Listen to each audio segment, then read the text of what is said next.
नमस्कार मित्रांनो, नर्सिंग एक ईश्वर सेवा मी आरोग्य चॅनलमध्ये मी अक्षया तुम्हा सर्वांचं मनापासून स्वागत करते। तर मित्रांनो, आजच्या व्हिडिओमध्ये आपण बघणार आहोत MSN 1मध्ये विचार मेडिकल सर्जिकल फर्स्टमध्ये विचारला जाणारा प्रश्न ब्रोंकायटिस। तर हा विचारला जातो प्रश्न जर 15 मार्काला विचारलं तर काय लिहाल, 5 मार्काला लिहिलं तर शॉर्टमध्ये लिहायचं तुम्हाला। तर आपण तो पूर्ण बघणार आहोत ब्रोंकायटिस। तर ब्रोंकायटिस म्हणजे काय ते बघणार। ब्रोंकायटिसची व्याख्या बघायची आपल्याला। असं लिहायचं आहे, कोणत्याही कारणाने जेव्हा श्वासवाहिन्या व वायुवाहिन्या यांना दाह झाल्यास तर ब्रोंकायटिस म्हणतात। त्याची डेफिनेशन काय, कोणत्याही कारणाने जेव्हा श्वासवाहिन्या व वायुवाहिन्यांना दाह झाल्यास त्यास ब्रोंकायटिस असे म्हणतात। आता ब्रोंकायटिसचे 2 प्रकार आहेत, हे बघा, ॲक्यूट ब्रोंकायटिस आणि दीर्घकालीन ब्रोंकायटिस म्हणजे क्रोनिक ब्रोंकायटिस। त्याच्यानंतर ॲक्यूट ब्रोंकायटिस आपण पहिलं बघणार आहोत। क्रोनिक ब्रोंकायटिसचा व्हिडिओ तुम्हाला नेक्स्ट मंडेला येईल। तर ॲक्यूट ब्रोंकायटिसची कारणं काय आहेत ते बघूया। पहिलं कारण आहे, व्हायरसमुळे प्रथम श्वासवाहिन्यांच्या वरच्या भागात संसर्ग झालेला असतो। कारण काय, व्हायरसमुळे जेव्हा प्रथम श्वासवाहिन्यांच्या वरच्या भागात संसर्ग झालेला असतो तेव्हा ब्रोंकायटिस असं म्हणतो। दुसरं आहे हिमोलॅटिक स्ट्रेप्टोकोकाय मुळे जंतुसंसर्ग खाली श्वासवाहिन्या व वायुवाहिन्यांपर्यंत पसरतो। म्हणजे हिमोलॅटिक स्ट्रेप्टोकोकायमुळे तो संसर्ग खालीपर्यंत श्वासवाहिन्या व वायुवाहिन्यांपर्यंत पसरतो। तिसरं आहे वातावरण बदल म्हणजेच हिवाळ्यात दिसतो। चौथा आहे वय।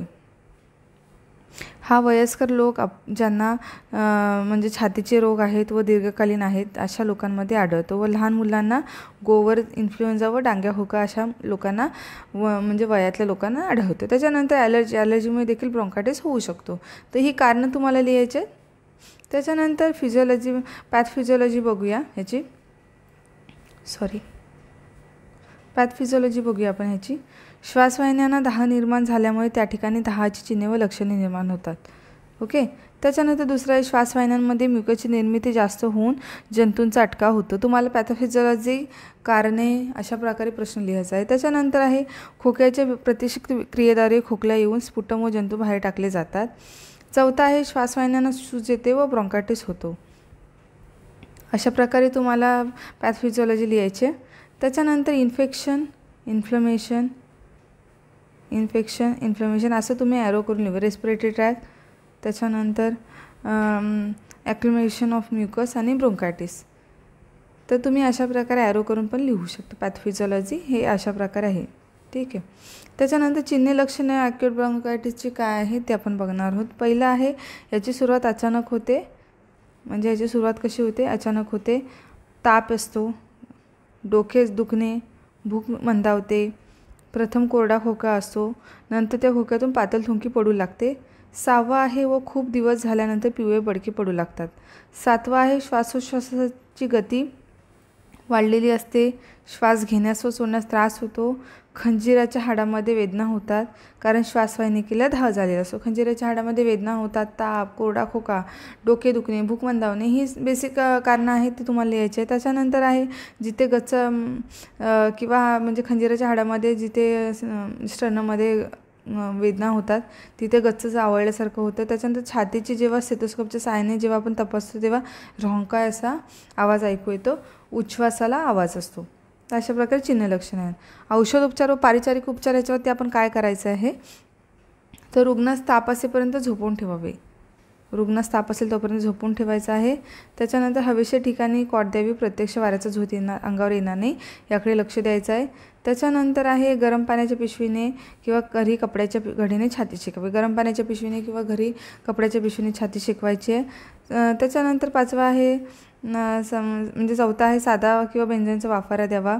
दर 4 तासांनी ताप नाडी श्वसन पाहून त्याची नोंद ठेवावी। ताप असतो तो उतरवण्यासाठी हायड्रोथेरपी द्यावी।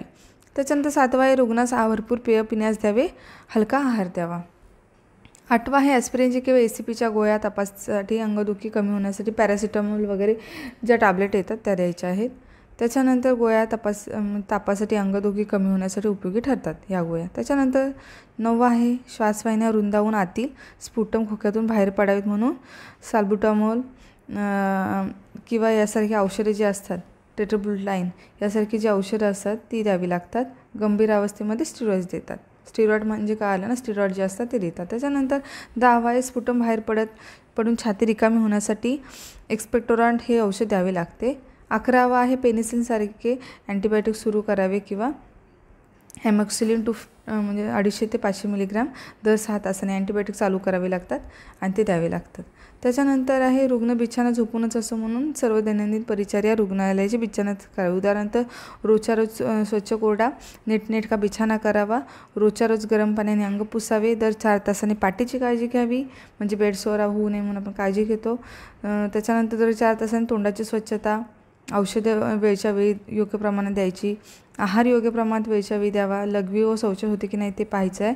रात्रीची शांत झोप लागते की नाही याकडे लक्ष आणि रुग्णास विपरीत परिणाम होणार नाही यासाठी निरीक्षण करायचं. तर रुग्ण बिछाना झोपून राहिल्यावर आपण त्याची काय दैनंदिन परिचर्या करायची हे बघायचं आहे. त्याच्यानंतर ही अशा प्रकारे तुम्हाला माहिती लिहायची आहे. चिन्हे, लक्षणे, पॅथोफिजियोलॉजी. आणि आता आपण पुढच्या व्हिडिओमध्ये कारण क्रोनिक ब्रोंकायटिस बघणार आहोत. तर लवकरच भेटू आपण पुढच्या व्हिडिओमध्ये. तोपर्यंत धन्यवाद.